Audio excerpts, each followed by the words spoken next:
Hello and welcome everyone. Let's talk about the one more concept in the ESR electron spin resonance spectroscopy, that is called the zero field splitting and the Kramer's degeneracy.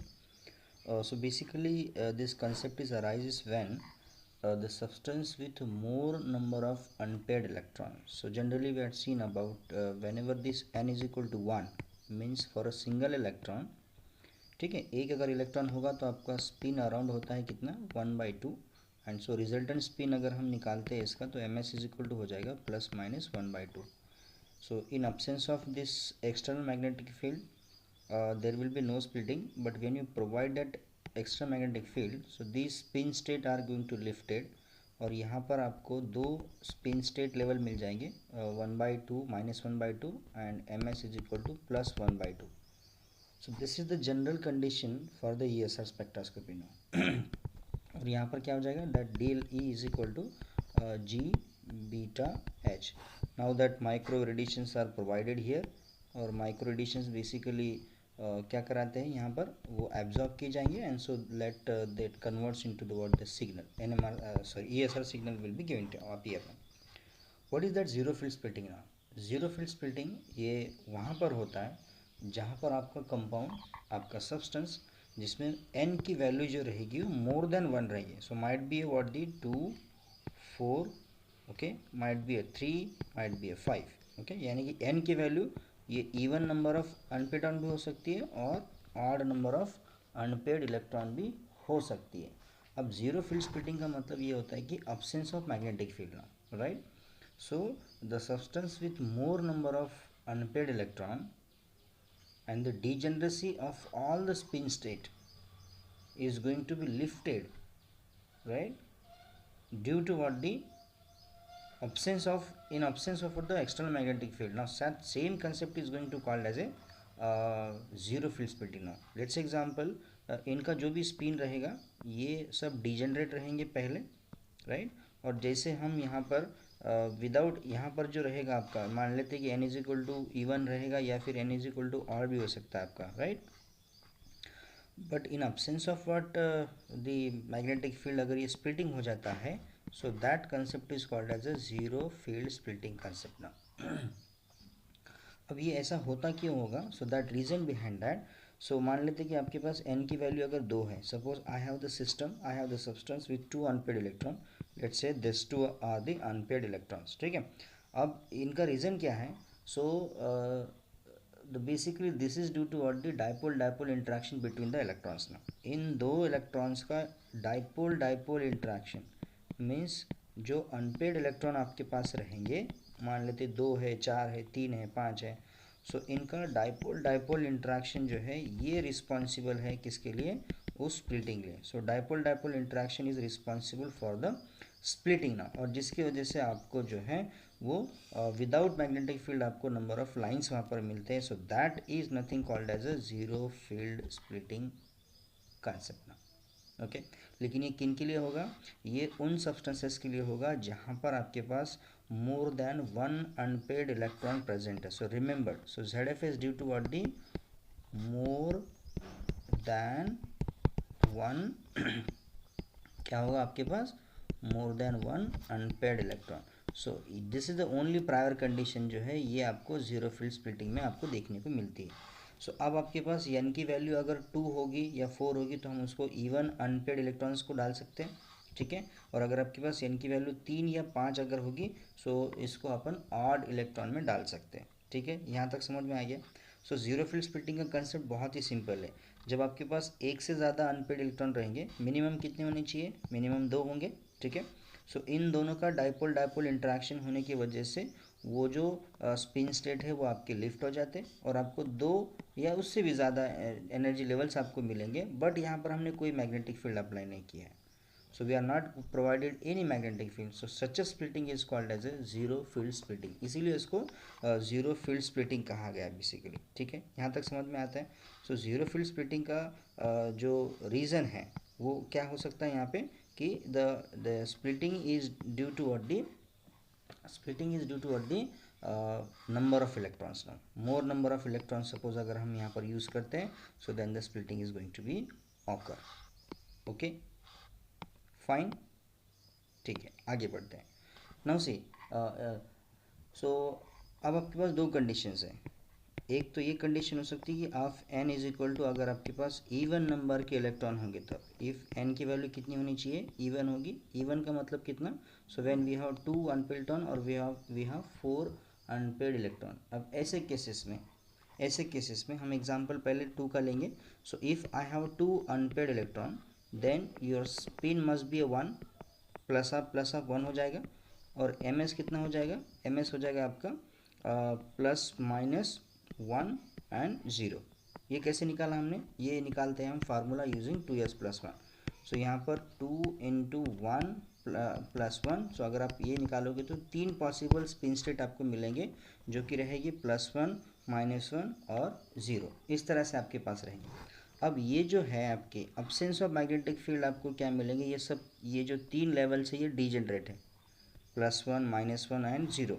Now because of this in the repulsion, or because of that interaction between these two unpaired electron, these spin state are going to be lifted and you will get this degenerate level. now always remember, जहाँ पर आपके पास even electron रहेगा उसके लिए जो ground state आपका होता है, so always that ms is equal to 0, और यहाँ पर आपका क्या मिलेगा, आपको ms is equal to +-1. Now see, the splitting is due to what, the dipole interaction between the unpaired electron. So this phenomena is going to called as a zero field splitting concept. इसको क्या कहा जाता है, zero field splitting concept. अब उसके बाद हम magnetic field apply करेंगे, देन आपका स्पिन स्टेट जो है ये और एक बार लिफ्ट होगा। Now here I am going to apply the magnetic field. Now अब जैसे हम मैग्नेटिक फील्ड अप्लाई करते हैं, what happen to this system. Now यहाँ पर आपका ये जो रहेगा, so it will be -1, 0 as it is आपका 0 रहेगा, और ये रहेगा तुम्हारा कितना, +1। Now this is called the ESR spectrum. Now okay, and according to selection rule हमारे पास क्या है, del ms is equal to +- कितना 1। ओके, इस अकॉर्डिंग हमको सिलेक्शन रूल ओबे करना है, यानी कि आपको कितने ट्रांजिशन मिलेंगे आपको, सो 1 transition will be here and second transition will be here. Now so at most अगर हम देखेंगे तो आपको 2 ट्रांजिशंस मिलते हैं इस केस में, और 2 ट्रांजिशन जो है अकॉर्डिंग टू सिलेक्शन रूल कौन सा है आपका, del ms is equal to +-1। So इस केस में आपका एग्जांपल क्या रहेगा, एग्जांपल आपका रहेगा जहाँ पर n की वैल्यू कितनी है, 2। सो जनरली हम इसमें D2 कॉन्फ़िगरेशन ले सकते हैं, आप D8 कॉन्फ़िगरेशन का एग्जांपल आप ले सकते हैं। ओके, यानी कि आपके पास 2 अनपेड इलेक्ट्रॉन होने चाहिए, ठीक है। सो ये एग्जांपल आप उसमें आएगा। अब D2 के लिए एग्जांपल क्या रहेगा आपका, so suppose any 3D configuration जिसमें 2 अनपेड आयन होंगे, निकेल डाई पॉजिटिव आप इसमें ले सकते हो बिकॉज उसमें 2 अनपेड आयन प्रेजेंट रहेंगे, ठीक है।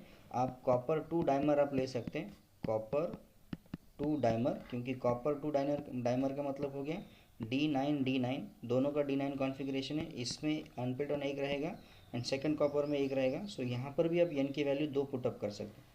सो हमने अभी क्या देखा कि जब आपके पास n की वैल्यू इवन होती है, राइट, n की वैल्यू कितनी है, इवन है मतलब 2 है, सो जीरो फील्ड स्प्लिटिंग पहले होगा वहाँ पे, और देन आपका ESR होगा।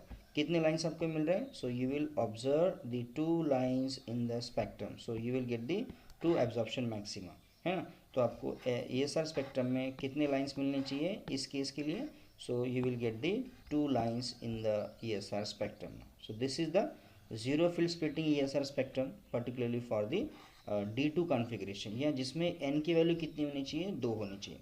ओके, चलिए let's talk about the one more example, जहाँ पे हम बात करेंगे अभी जहाँ पे हम बात करेंगे कि ऐसा एग्जांपल जिसमें आपके पास कितने इलेक्ट्रॉन होने चाहिए। नाउ सी, यहाँ पर आपके पास एग्जांपल अब हम लेंगे जहाँ पे n की वैल्यू जो है, so we have n is equal to 4 now, ठीक है, इवन का एग्जांपल है ये। अब n की वैल्यू अगर 4 आपके पास होती है, so means we have 4 unpaired electrons.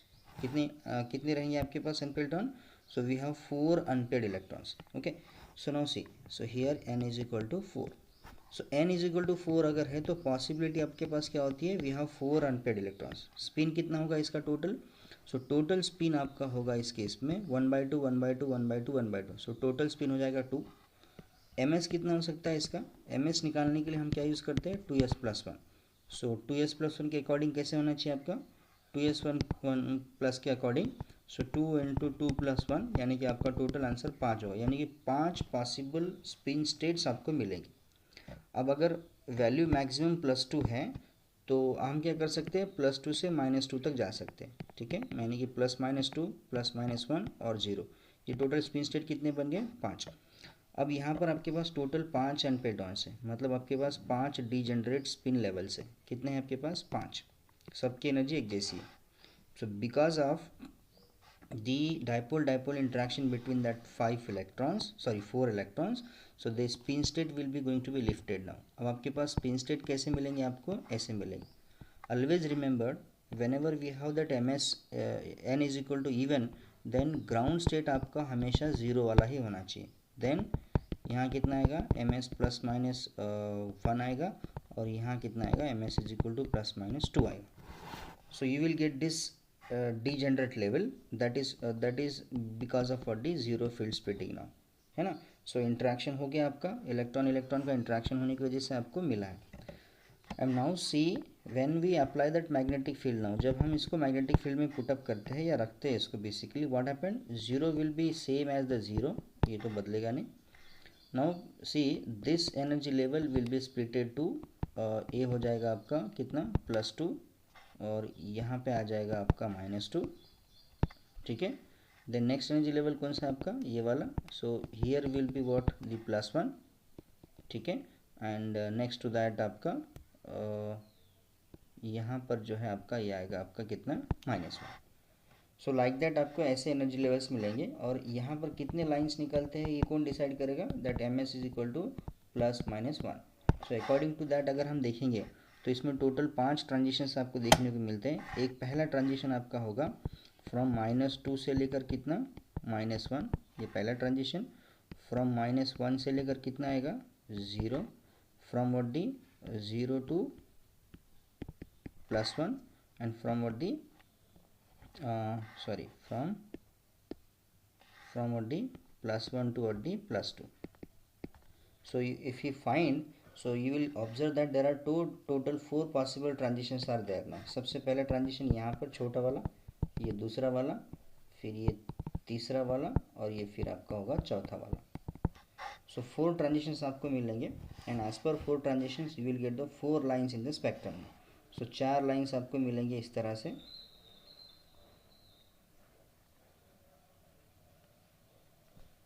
so you will get this 4 lines in the what ESR spectrum, so because of the 4 possible transitions now। so ZFS समझ में आता है ना आपके। so जीरो फील्ड स्प्लिटिंग का मतलब यही कि हमको यहाँ पर कोई फील्ड, यहाँ पर तो कोई फील्ड ही नहीं है, ठीक है, there will be no field, that's why all spin levels are in a degenerate level. लेकिन ZFS क्या होता है कि ये थोड़ा बहुत स्प्लिट अप करता है, फिर भी अभी देखो आपके पास अभी भी डब्ल्यू डीजेनरेट लेवल अभी भी बाकी है। सो इस डब्ल्यू डीजेनरेट लेवल को कहा जाता है क्रामर डीजेनरेसी, ठीक है। पहले वाले एग्जांपल भी जा सकते हैं अपन, यहाँ पर भी जो डब्ल्यू डीजेनरेट लेवल आपके पास बना हुआ है, ओके, सो ये ZFS की वजह से बनता है, और इसीलिए इसको क्रामर्स डीजेनरेसी कहा जाता है। सो सिंपली अगर आपको डिफाइन करना है व्हाट इज़ क्रामर डीजेनरेसी, तो क्रामर डीजेनरेसी का मतलब होता है कि जहाँ पर आपका स्पिन स्टेट जो है स्प्लिट होता है but W degenerate level still remain, so that will be called as a Kramer degeneracy. So here, so what is Kramer degeneracy, so Kramers degeneracy का मतलब है existence of degeneracy, existence of W degenerate spin level, जैसे यहाँ पर +-1 है, +-2 है, due to this ZFS now, okay. So what is that, इसको define अगर करना है तो कैसे लिख सकते हैं, एग्जिस्टेंस ऑफ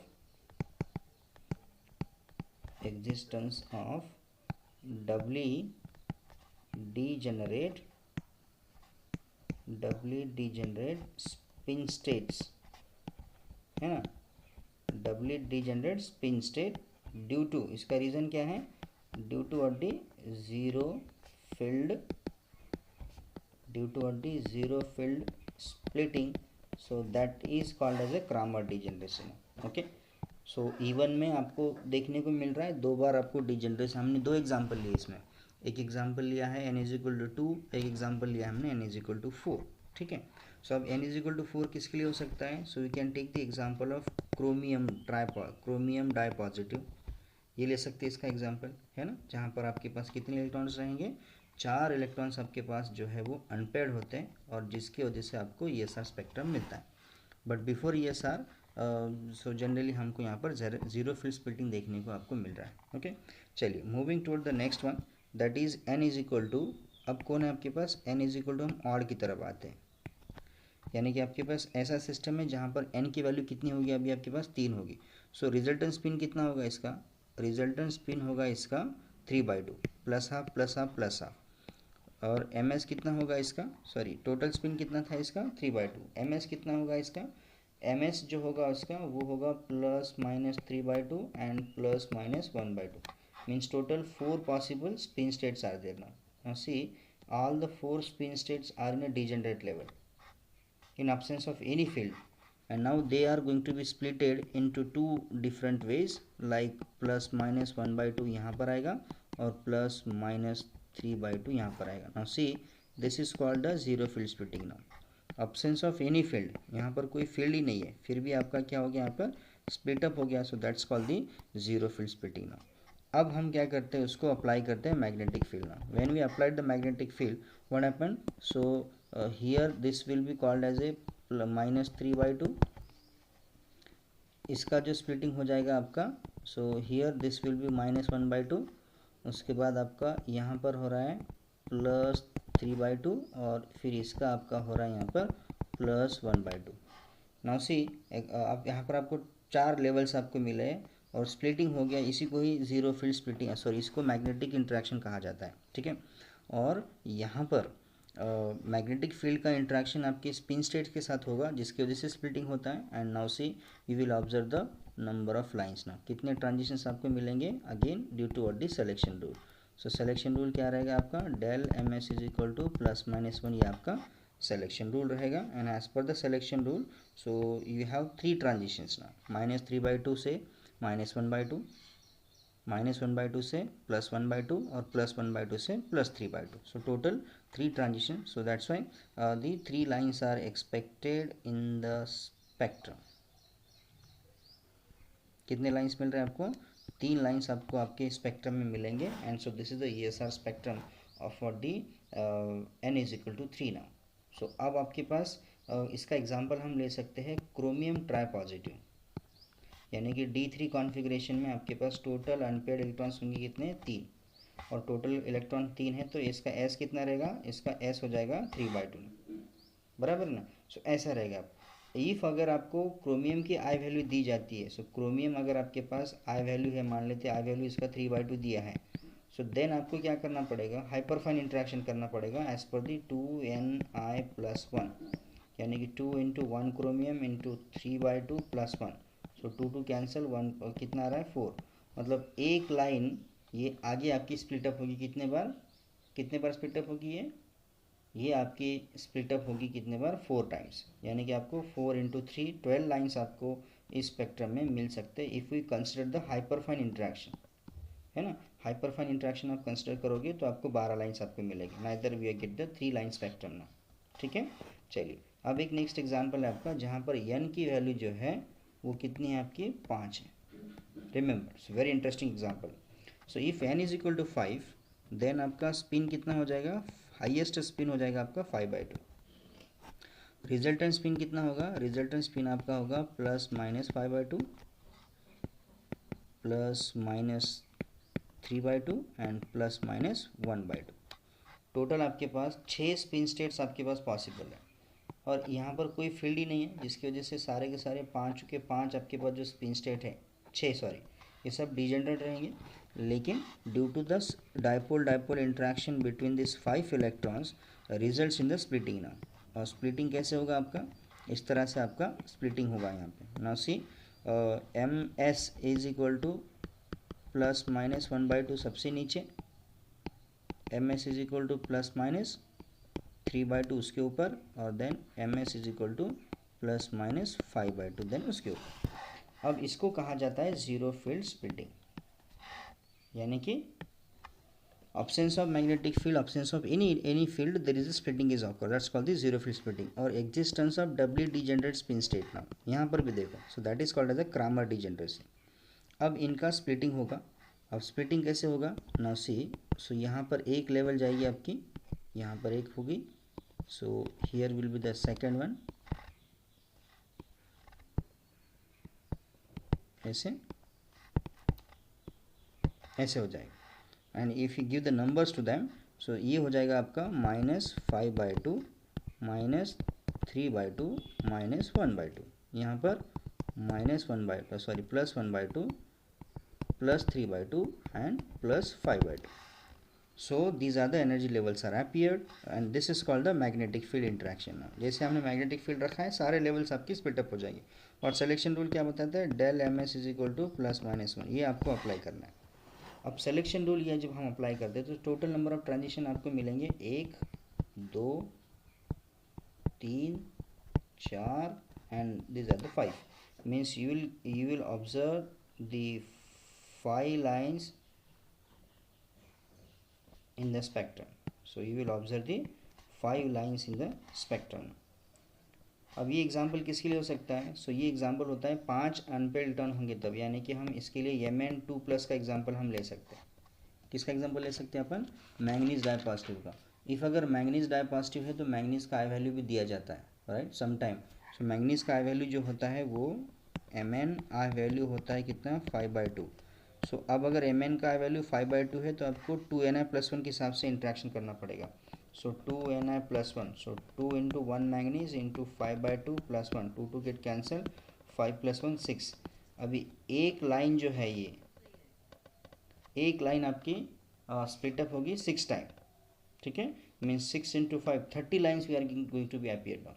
बट क्या होता है कि लाइन्स बहुत सारे ओवरलैप हो जाते हैं, राइट, जिसकी वजह से आपको जो है 30 लाइन्स आपको मिलेंगे नहीं, ठीक है ना। बट ओवरऑल आपको देखा जाएगा तो ये यहाँ पर आपको in case of zero field splitting you will observe the हमें लाइन्स 5 लाइन्स है ना, ये ASR स्पेक्ट्रम हो गया विदाउट हाइपरफाइन। लेकिन अगर आप हाइपरफाइन कंसिडर करते हो तो फिर आपको आगे आपका स्प्लिटिंग होगा। Okay, so this is very simple example of for the zero field splitting now, जहाँ पर हमने देखा कि इतने सारे एग्जाम्पल्स हम कंसिडर कर सकते हो, राइट। सो लेकिन ये कब होगा जीरो फील्ड स्प्लिटिंग, व्हेन इधर आप जहाँ पर आपका मोर देन 1 अनपेड इलेक्ट्रॉन हो सकता है, उस केस में आपको ये ऐसे लाइंस आपको मिलेंगे। कुछ एग्जांपल्स और भी हैं, जैसे example vanadium 2+, explain the ESR spectra of VO2+, when the vanadium oxo 2+ है ना, ऑक्सो वैनेडियम है। सो यहाँ पर वैनेडियम का ऑक्सीडेशन नंबर आपको निकालना पड़ेगा, ठीक है, और उस हिसाब से नंबर ऑफ इलेक्ट्रॉन्स कितने बनेंगे इसके अंदर, एक ही अनपेड इलेक्ट्रॉन प्रेजेंट है इसके अंदर। सो स्पिन कितना हो जाएगा फॉर 1 इलेक्ट्रॉन, 1/2, और यहाँ पर MS कितना हो जाएगा, MS हो जाएगा ±1/2, ठीक है। लेकिन यहाँ पर कंडीशन क्या है, आपको वैनेडियम का जो है वो आई वैल्यू दिया है, वो कितना है, 7/2 है, ठीक है ना, कितना दिया है आपको, 7/2। सो हम पहले क्या करेंगे, सबसे पहले आपका फॉर सिंगल इलेक्ट्रॉन के लिए हम बात करेंगे। सो जहाँ पर N = 1 है, स्पिन = कितना है, 1/2, और MS कितना हो जाएगा, MS हो जाएगा ±1/2। Now see in absence of this is know field, यहाँ पर तो कोई फील्ड ही नहीं है। अब ये जीरो फील्ड में जा सकता है क्या, नो, बिकॉज N की वैल्यू कितनी है, 1 ही है। इफ़ अगर N की वैल्यू अगर 1 होती है तो आपका सिंपल ESR स्पेक्ट्रम यहाँ पर आपको देखने को मिल रहा है, ठीक है। So now see this is MS = -1/2 and here MS = +1/2, right. Now see this is due to the magnetic field now, और इसका सिलेक्शन रूल क्या होता है, डेल MS = +-1, ये हमारे ESR का सिलेक्शन रूल है। लेकिन क्या होता है कि ये जो अनपेड इलेक्ट्रॉन जो प्रेजेंट है आपका वैनेडियम के ऊपर, वो अभी इंटरेक्ट होगा किस साथ में, वैनेडियम के साथ में, यानी कि electron spin is going to be interact with the nuclear spin now. और वैनेडियम का वैल्यू दिया है कितना, 7/2। So according to 2Ni+1 formula, 2Ni+1 formula, so 2 into 1 vanadium into I value कितना है, 7/2 + 1, 2 गेट कैंसल, 7 + 1 8, यानी कि each line is going to be splitted into 1 2 3 4 5 6 7 and lastly what 8, ऐसा आपको मिलेगा। Similarly here also 1 2 3 4 5 6 7 and ultimately lastly 8। Now आपको total कितने मिल रहे हैं, 8 lines, and this is called the hyperfine splitting now. और इसका सिलेक्शन रूल क्या होता है, डेल MI = 0, ठीक है, del M I is equal to कितना है आपका 0 दिया है, और ये बहुत आसान होता है, ठीक है। 7/2 है ना आपका हाईएस्ट, तो यहाँ पर कितना आएगा +7/2, और यहाँ कितना आएगा -7/2, सॉरी यहाँ पर भी कितना आएगा +7/2, यहाँ पर कितना आएगा +5/2 +3/2 +1/2, उसके बाद यहाँ पर -1/2 -3/2 -5/2 और माइनस कितना आएगा आपका 7/2। सिमिलरली यहाँ कितना आएगा -7/2 -5/2 -3/2 -1/2, वहाँ कितना आएगा आपका +1/2 +3/2 और +5/2। इतने आपके पास लाइंस बन रहे हैं। अब आपको ट्रांजिशन कैसे कराना है कि जिसका आंसर 0 होना चाहिए। So the transition should be like this, पहला यहाँ हो गया, दूसरा यहाँ हो गया, तीसरा यहाँ हो गया, ठीक है, चौथा आपके पास यहाँ हो गया, पांचवा आप यहाँ कर सकते हैं, ठीक है, 6 नंबर का आप यहाँ से यहाँ कर सकते हैं, 7 नंबर का देखो +5/2 से -5/2, सॉरी +5/2 +5/2, 7/2 7/2। तो इस तरह से आपको टोटल नंबर ऑफ 8 लाइंस आपको मिलेंगे, जो कि हमारा आंसर यहाँ पर 8 है। और 8 लाइंस का जो स्पेक्ट्रम है फिर आपको निकालना पड़ेगा। So like this 1 2 3 4 5 6 7 8। So you will observe such a spectrum in the oxo-vanadium complex now, ठीक है। यहाँ पर टोटल 8 निकालने, मैंने निकाले नहीं है, यहाँ पर आपको और एक ट्रांजिशन दिखाना है +5/2 से इधर यहाँ पर, है ना, ऐसे। सो मीन्स टोटल ट्रांजिशंस आपको 8 मिलेंगे आपको इस केस में। So that's a very simple and very interesting example of the complex now, ठीक है। आगे समझ में आपके यहाँ तक। सो इस तरह से आप जीरो फिल स्प्लिटिंग और इन दोनों को एक्सप्लेन करा सकते हो, बराबर है। So anyway, so these are the some examples. Even some organic molecules भी हैं आपके पास, ठीक है। Let's say the पायराजीन molecules now. पायराजीन पता है ना आपको, ये हो गया पायराजीन। Explain the ESR spectra of this पायराजीन now. अब इस पायराजीन को अगर आप केयरफुली थोड़ा देखोगे तो आपको समझ में आएगा, यहाँ पर जो हाइड्रोजन लगे हुए ये सब के सब सिमेट्रिकल है, सब सिमेट्रिकल स्ट्रक्चर है, ठीक है। और पायराजीन क्या दिया है आपको, रेडिकल एनायन दिया हुआ। और यहाँ पर आई वैल्यू जो है वो किसी किसकी होती है, हाइड्रोजन के लिए कितनी होती है 1/2 होती है, और नाइट्रोजन के लिए कितनी होती है आई वैल्यू 1 होती है, ठीक है ना। सो आपको नंबर ऑफ लाइंस अगर आपको निकालने तो हम क्या करेंगे, सिंपल सा फार्मूला यूज़ करेंगे 2ni+1 इंटू 2ni+1, ठीक है ना। So 2 × 1 how many nitrogen, 2 × how many 2 × 2 nitrogen into I value कितना है 1 है +1 है, ये हो गया for 2 nitrogen. Then 2 × how many 4 hydrogen, how many hydrogen 4 × 1/2 उसका आई वैल्यू है +1। नाउ सॉल्व, ये हो जाएगा टोटल 5, 2 × 2 4 + 1 5, और 2 गेट कैंसिल, 4 + 1 5, यानी कि 5 × 5 25 लाइन्स आपको यहाँ पर क्या होंगे, एक्सपेक्ट होंगे in case of the पायराजीन radical anion, ठीक है ना। Similarly, we have the another example that's called the benzene radical anion. कौन है ये, benzene radical anion. Now, how many hydrogen we have? We have 6 hydrogen. अगर आपके पास 6 hydrogen है तो हमारे पास सिंपल सा फार्मूला है 2ni+1, है ना। 2ni+1 के हिसाब से हम फार्मूला में जाएंगे, और आपके पास क्या आएगा 2 × how many hydrogen 6 hydrogen, I value कितना है 1/2 है हाइड्रोजन के लिए, into 1. So 2 get cancel, 6 + 1 7, यानी कि for benzene how many lines are expected, 7 lines expected रहेंगे आपके पास। Okay, for what about this compound now, very interesting example, naphthalene radical anion, है ना। अब हमने क्या लिया है यहाँ पर, naphthalene radical anion। अब पहले तो ये है कि आपको हाइड्रोजन टोटल निकालने पड़ेंगे। This compound is again highly symmetric. Symmetric compound रहेगा तो नंबर ऑफ हाइड्रोजन जो है वो सेम कैटेगरी के बहुत एक जैसे हो जाते हैं। ये रहा मेरा नैप्थेलिन का स्ट्रक्चर। अब मैं इसको क्या करता हूँ, यहाँ से एक अगर लाइन ड्रॉ करता हूँ, सो टोटल कितने हाइड्रोजन्स रहेंगे एक जैसे, नाउ सर्कल करेंगे इसको, ये दोनों सेम हैं, सिमिलरली ये दोनों भी सेम, मतलब 4 एक जैसे हो गए। और ये जो येलो वाला जो मार्क रहेगा आपका, ये कितने हैं आपके पास, ये 4 एक जैसे हैं, यानी कि 4 अल्फा एंड 4 बीटा ऐसे टाइप के hydrogen. So apply the formula 2ni+1 और 2ni+1। सो 2 इंटू 4 अल्फा हाइड्रोजन, 1/2 इसका वैल्यू रहेगा +1। सो इसका भी same 2 into 4 hydrogen into 1/2 +1, 2 get cancel यहाँ पर। सो 4 इंटू 1 5, 5 इंटू 5, सो टोटल कितने मिल सकते हैं आपको? 25 लाइन्स जो है ये आपका एक्सपेक्टेड आंसर रहेगा किसके लिए? फॉर दी नैप्थलीन अनायन, है ना। तो ऐसे छोटे छोटे एग्जाम्पल जो है आप ऑर्गेनिक के लिए भी आसानी से सॉल्व कर सकते हो। नंबर ऑफ लाइन्स आपको कितने मिलेंगे, कैसे मिलेंगे? सिंपली याद रखना इसका कि these are nothing but the hyperfine lines ना। ये सब के सब क्या है? ये हाइपरफाइन लाइन्स है। और भी बहुत सारे एग्जाम्पल है, आप सॉल्व कर सकते हैं। Let's take example AlH3, how many lines are expected for AlH3 radical, even for BH3 radical, even for the NH2 radical, even for the what's that, it's a quinone moiety. आप इसके लिए भी बता सकते हैं कि कितने लाइन्स आपको मिलने चाहिए। Now see this is the quinone radical anion. सो आप इनके आंसर जो है आप कमेंट में मुझे बता सकते हैं कि इसमें कितने लाइन्स आपको मिलने चाहिए। It's like the NMR also, ठीक है ना। सिर्फ यहाँ पर एक याद रखना कि जब हम बोरान की बात करते हैं, सो बोरान आपका जो है ना, ये आइसोटोप ऐसा है कि जिसके दो आइसोटोप्स होते हैं, बोरान 10 और बोरान 11।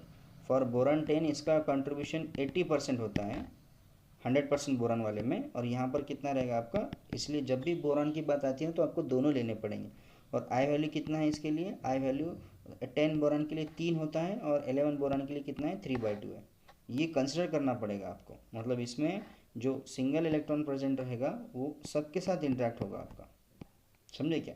मतलब इसके साथ भी होगा, इसके साथ भी होगा, इसके साथ भी होगा, and that's why you will get the more number of lines now. Okay, so this is all about the ESR spectroscopy. There are some examples, ठीक है।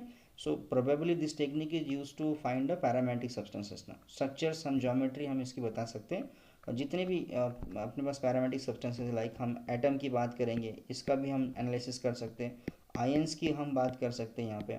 इवन रेडिकल्स आपके पास होंगे ऑर्गेनिक वाले, वो भी हम इसमें स्टडी कर सकते हैं। और ट्रांजिशन मेटल्स, स्पेशली जो हम बात करते हैं किसकी? ट्रांजिशन मेटल्स की, इन सब की जो है स्टडी हम पर्टिकुलरली हम ESR स्पेक्ट्रोस्कोपी से करते हैं। ओके, और जो पायोनियर है इस टेक्निक के वो है कौन? ZEWIS की। Okay, so this is all about the ESR spectroscopy. So thank you.